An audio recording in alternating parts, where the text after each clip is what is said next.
Good morning students, welcome to Atharva ji के classes. आज की क्लास में करेंगे कुछ बहुत इंपॉर्टेंट करंट अफेयर्स उनकी पूरी एक्सप्लेनेशन के साथ। तो चलिए शुरू करते हैं। पहला प्रश्न है, मोहम्मद यूनुस कौन है और वो हाल ही में खबरों में क्यों रहे?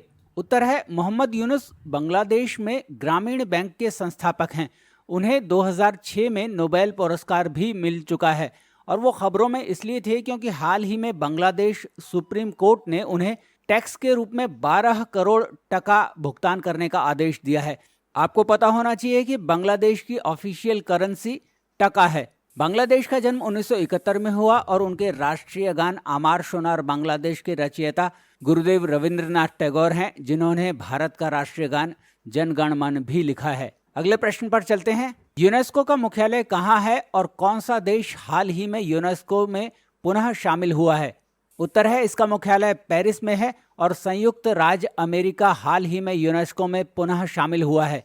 यूएसए ने 1984 में भ्रष्टाचार के आरोप में यूनेस्को छोड़ दिया था, लेकिन 2003 में फिर से वो इसमें शामिल हो गया और फिर दोबारा से उन्होंने 2017 में यूनेस्को छोड़ दिया क्योंकि यूएसए मानता था कि यूनेस्को इजराइल के प्रति बायस रख रहा है और अब फिर दोबारा से यूएसए यूनेस्को ज्वाइन करने जा रहा है। रिसेंटली जिल बाइडेन, जो यूएसए की प्रथम महिला हैं, उन्होंने पेरिस में यूनेस्को का एक कार्यक्रम इसी आशय के साथ अटेंड किया कि यूएसए अब यूनेस्को ज्वाइन कर रहा है। मैं आपको ये भी बता दूं कि शैक्षिक, वैज्ञानिक और सांस्कृतिक सुधारों के माध्यम से अंतर्राष्ट्रीय सहयोग को बढ़ावा देने के लिए शांति और सुरक्षा में योगदान के उद्देश्य से 1945 में यूनेस्को यानी United Nations Educational, Scientific and Cultural Organization का गठन हुआ था। अगला प्रश्न है, अविश्वास प्रस्ताव क्या होता है और इसे हाल ही में लोकसभा में किसने पेश किया है?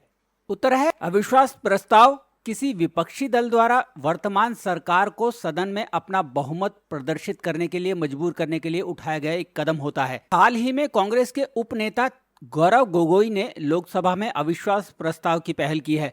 संविधान के अनुच्छेद 75 में कहा गया है कि मंत्रिपरिषद सामूहिक रूप से लोकसभा के प्रति उत्तरदायी होगी, जिसका अर्थ है कि मंत्रिपरिषद तब तक पद पर रहेगी जब तक उसे लोकसभा के अधिकांश सदस्यों का विश्वास प्राप्त है। और यहाँ मैं आपको ये भी बता दूं कि अविश्वास प्रस्ताव केवल लोकसभा में शुरू किया जा सकता है और इसके लिए 50 सांसदों का समर्थन प्राप्त होना आवश्यक है और लोकसभा अध्यक्ष की सहमति भी इसमें होनी चाहिए। अगला प्रश्न है, उस कंपनी का नाम बताइए जो दुनिया का सबसे बड़ा निजी स्वामित्व वाला उपग्रह जुपिटर 3 लॉन्च करने जा रही है। उत्तर है, स्पेस एक्स। इसे मैक्सार टेक्नोलॉजीज द्वारा विकसित किया गया है और ये एक शक्तिपूर्ण संचार उपग्रह है जो उड़ान, वाईफाई, समुद्री कनेक्शन और उद्यम नेटवर्क का समर्थन करेगा। अगला प्रश्न है, कौन सा विधेयक जम्मू और कश्मीर की विधानसभा में 2 सदस्यों की नियुक्ति का प्रावधान करता है? जम्मू और कश्मीर पुनर्गठन संशोधन विधेयक 2023, जिसे हाल ही में लोकसभा में पेश किया गया है। ये प्रावधान करता है कि उपराज्यपाल के पास 2 सदस्यों को नियुक्त करने का अधिकार होगा, जिसमें एक कश्मीरी प्रवासी समुदाय की महिला और एक सदस्य पाकिस्तान के कब्जे वाले जम्मू और कश्मीर विस्थापित व्यक्तियों में से होगा। अगला प्रश्न है, हाल ही में खबरों में रहा खोंगसांग रेलवे स्टेशन कहाँ स्थित है? उत्तर है, मणिपुर। ये 2022 में चालू किया गया मणिपुर का एक नवीनतम स्टेशन है। इस लाइन पर त्रिपुरा, अगरतला और खोंगसान के बीच पहली सीधी यात्री ट्रेन जन शताब्दी एक्सप्रेस का उद्घाटन रिसेंटली किया गया था।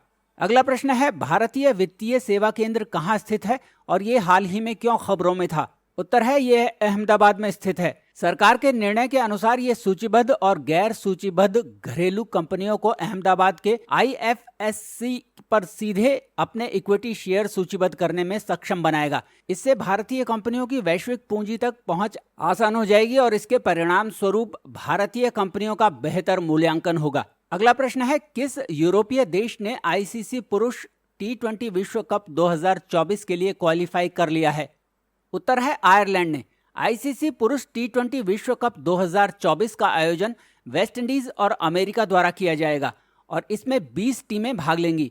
8 शीर्ष रैंक वाली टीमें यानी Australia, England, Bharat, Netherlands, New Zealand, Pakistan, दक्षिण अफ्रीका और श्रीलंका हैं और 2 सर्वश्रेष्ठ रैंक वाली अयोग्य टीमें यानी अफगानिस्तान और बांग्लादेश हैं। इसके अलावा यूएसए और वेस्ट इंडीज होस्ट होने के कारण उसमें पार्टिसिपेशन के लिए क्वालिफाई ऑलरेडी कर चुके हैं और 8 अन्य टीमों का क्षेत्रीय क्वालिफाई के माध्यम से चुनाव किया जाएगा।